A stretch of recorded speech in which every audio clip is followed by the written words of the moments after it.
Oh my, wait, I think I liked it in Platts. For real.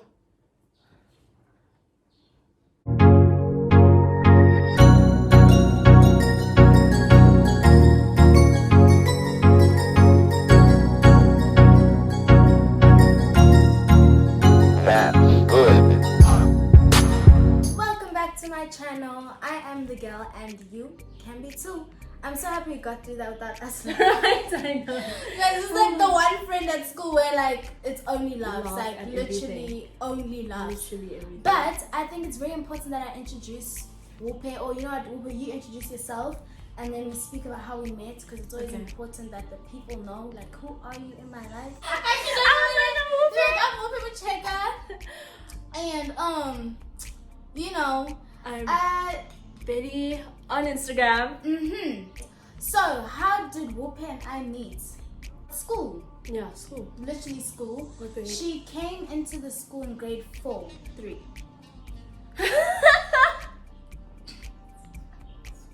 I became friends with her in grade 4.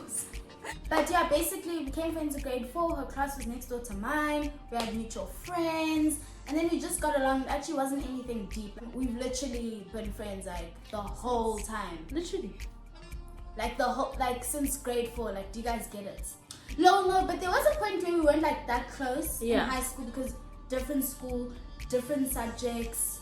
Yeah, no, it was like everything was different. Like, I was saying how I love how we've been able to maintain an individual friendship, like outside of groups, and I think that's really important. Like, I mean, it's not always nice to not have like one main group in high school. Like, I think that's what everyone like dreams about. Like, you want to have that main squad, but sometimes it's just not the reality, and just maintaining individual friendships is enough. So especially when we're still like growing as people, and then you begin to like learn about others as well, like in the process. Facts. Let's get right into the video. We are doing a mukbang today with a seafood boil. Like guys, I've been wanting to have this thing since last year.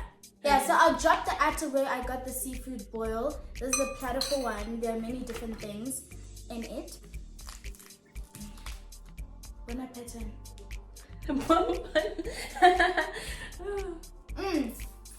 So guys, this is the first time I'm seeing her this year. I was stuck in Zambia. Let's talk about it. So I'm not from South Africa, right? And I'm Zambian. And so every 5 years, I have to renew my student permit, because it's like what allows me to live here in SA and to go to school here as well. So as soon as you matriculate, you can't stay there. Yeah, that's literally what's gonna happen. Until I get, but I'm planning on like getting my permanent resident, since you can get it after like you've been living here for 10 years. Okay. And so that is like my plan. Guys, I want you guys to see the sauce. I don't know what it is. I think it's like a butter what. Yeah. But let's try it with and then talk about the taste, just for people that are watching it. Oh no, the sauce bangs. Really? It's like nice and spicy. And you know I like hot literally food. better at this than me. So obviously because of Corona, I couldn't like get it done in like April or August, you know. Right. So it's like we couldn't necessarily travel. So then I went there. I also had to renew my passport because it expired. Oh my gosh.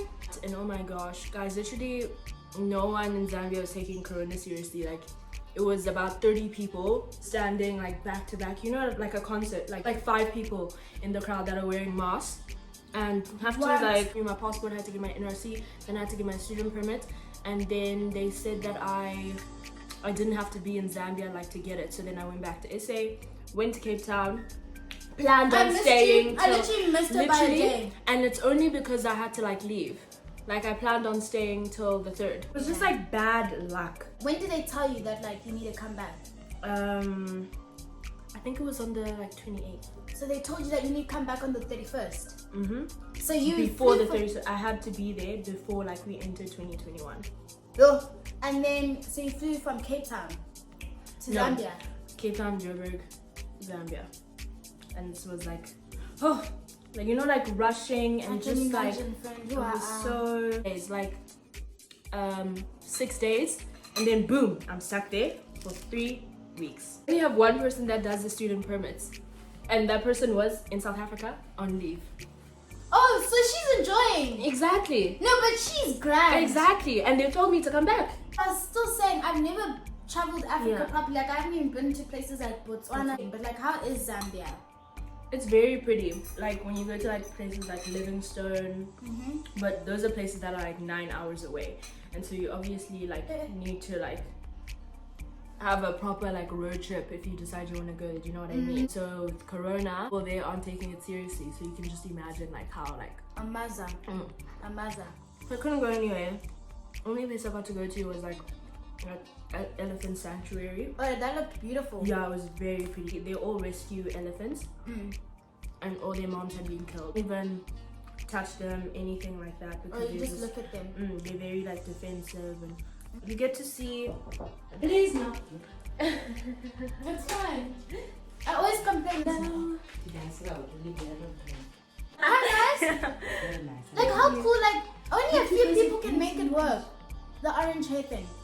Yeah, well, not everyone. Not everyone can do it. But you're not gonna go with them to school, ne? No, I can't. Oh yeah, she can't go to No, school I with this can't.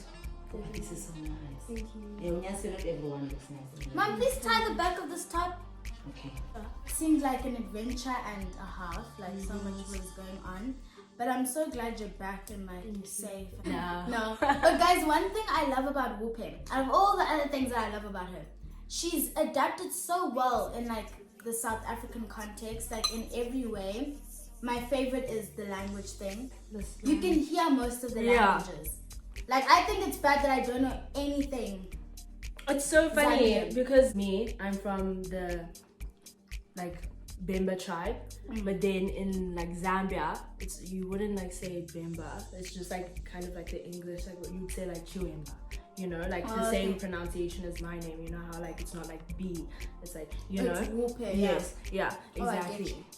And one day and I were literally speaking about how we should start like teaching our friends, you know, like the slang and just words. And I used to be more like fluent in Chichewa, which is the Malawian language, than actual like Bemba, because I like lived there for a bit as well. The difference between like Bemba and Chichewa is that there's more like K's and stuff. In Chichewa, and Bemba is more like it's very difficult. And then there's also Nyanja. So when you're in Zambia, what do you speak? Literally English, because there's no one. Okay, depends on who I'm with. If I'm with my biological dad's family, like when I visit them, they stay in a city called Kapirimposhi, and so when I'm with them, I like try to speak. It's weird because like I have such an English accent. So then it's like rather not even speak rather it, not even try. But then they'll speak to me and I'll speak to. They have like a shop, so then everyone just speaks Bemba and I can understand. I was about to say, are you ever judged? Yeah, like I proper. think that's worldwide actually. Like Even for having an English like accent, you're judged. And I think it's such a difficult thing being judged for not knowing your language, because sometimes, okay, there's lots of ways to look at it, right? Yeah. First, there's where you come from, where did you stay? Yes. Do your parents speak it? Yes. Did your parents teach you or not? And then on top of that, then you reach a point of like, Did you go out of your way? Did you go out of your way to go learn the language? Or because you reach an age where it's like you can make that decision whether your parents are speaking it or not, and be like, you know what, guys, if we're from wherever, like let's speak the language. But I must say for me as well, like I literally live around Xhosa people. Yes. And my parents speak Xhosa and whatever. Most of my family isn't here, but my family that I live with every day speak Xhosa. But I even lost touch of my own mother tongue. You know, just going to a private school your whole life, being around like an environment that is where you're the minority, it's like really difficult to stay in touch with your culture and like your people. And I also experienced that, and like I live here, you know, so I can't imagine what it's like sometimes to be so far away from your people. So I think sometimes it does suck to be like judged around something that isn't always in your control. Exactly. You know, it's important to know your language, and I know like where I am today, it's like it's how you communicate with your people. That's why it's so important, and I think that's why South Africans are just so like about this whole thing of knowing your mother tongue. What is your view of South Africa when you're not from here? Like, what do you think of it? Like, do you remember your first time being here? Yeah. And arriving, and like what you thought of the people. White people. Like, are we So very many white different people. to Zambian people, or like? Very different. And what's the vibe there? Extremely. And like also like the negatives of like not being from here, because obviously I'm very comfortable because, you know, any situation I'm in, I can quickly jump in and speak as close. Yeah, exactly. When you're not from here, like it's probably so uncomfortable. Yeah. Because no one adapts. Yeah. Exactly. Like with the xenophobia, you know, it's just. Let's talk about it. Have you had any experiences? Of course you have. Yes, with Ubers. Like it's scary. Like. What's the scariest thing like one of them has done to you, or like said, or like, was it just the one where energy? he was like banging the dashboard? He was like properly like getting violent with his car, and I was so like. Because you suspected that you're not from here. Or just that because I wasn't you know when you can understand to a certain extent a language and then they start going like deep into the language and you're like I actually I don't know what you were saying at this point. Yeah. And then that's when you start like getting so mad. I can't even remember what he said, but it was so scary. Oh yeah, so tell me about your first time arriving in South Africa. What was it like? First time I remember going to Sun City. I remember being very excited because I was small when I started visiting. Yeah, it wasn't like just a random move. Like you had visited South Africa before. Yeah, because I was visiting like my mom now. But then like as I got older, then it got harder. It's like unwelcoming source of, I don't know where it comes from though. It's so weird, but you genuinely like know. Yeah, haven't you had like people always like South Africans are the friendliest, like whatever. Oh wow. That side, even though there is some crime, like obviously it's not as bad as here. We all know that South African crime is bad. But in terms of like men, like in Zambia, if someone's trying to help you, you're not like suspecting their intentions because the people there are just so helpful, you know. It's not like this guy's literally gonna kidnap me, kill me, you know, assault me or whatever.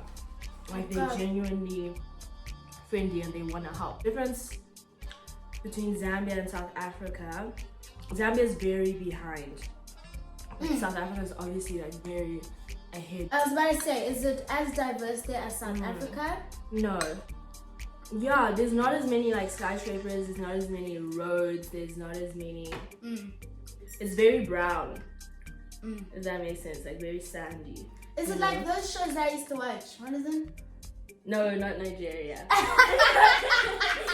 It's just the acting skills, No way. Oh, guys, my housekeeper used to make me watch those shows with her so much. I used to be so obsessed. Oh, but those shows banged. They really did. Oh, but those shows banged. They really did.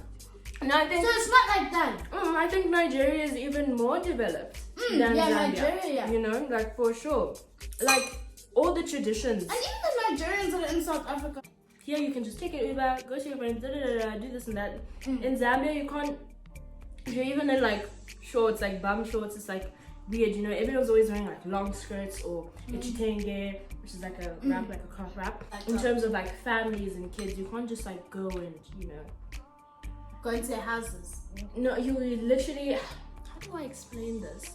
It's like everything needs to be thoroughly investigated by the parents before you can actually like make plans. No wonder I'm scared of your mom. Makes sense. Like, you know when you get that vibe, I can't just rock up. Like, it needs to be announced, like, Kanye's coming. You know, whereas in my house, like, you can literally just pull up. And it's weird. It's like a generation, a decade behind. I always think about, like, my friends from that used to live in New York. Used to tell me, like, when they're walking on the street, they just have Wi-Fi. Like, they never have to, like, think about it. Like, they always just have network. And then I thought about here in South Africa, like, where, no, it's a struggle even in a mall. Exactly. To, like, just get proper Wi-Fi. So, in Zambia, what's it like? You can't even just get Wi-Fi anymore. You can't. There's none of that. No Wi-Fi in the airport. Which is so, like, annoying because you... That's like, you need Wi-Fi in the airport. It really doesn't make sense. Like, you need to tell them, I got to the boarding gate. Blah, blah, blah. You literally can't do any of that. You have to, like, hope for the best. They have to pray for you. Like, oh, we hope she got there, you know. She'll let us know when she's down. But but shame, the people are amazing. It really is a wonderful like area to visit. You definitely enjoy it. So yeah, guys, I hope you enjoyed having Bupe here. She needs to come for another round of like a story time. Oh Then yes! you'll Oh see my her gosh, that would real be so funny personality. for sure. No, like you'll That would be fully so see her funny. real personality. Yeah. I think this one was a serious chat because I haven't seen her in so long, and I wanted to know like, girl, how is Zambia? Like, and like just like to also create awareness towards like xenophobia as well. Like just not being from here. Like, there's so much that comes with not being from South Africa. So I really wanted to have one of my friends that are not from here to just speak about it. Thank you know? for having So I'm me. glad that you opened up, let us in, told us your whole journey, your story. Just a little. Thank you so much, friend. And we finally got to taste the Oh yes! Oh my. I hope you guys also caught on to something interesting and enjoyed the content. But other than that, seriously, I hope you guys are all good and you're taking care of yourselves. If you're passing by, you know what's up. Subscribe. You know the Like. story. Comment. Danko. Share. Thank you. I mean, that's that. You said it. Literally. We're done. Thank you.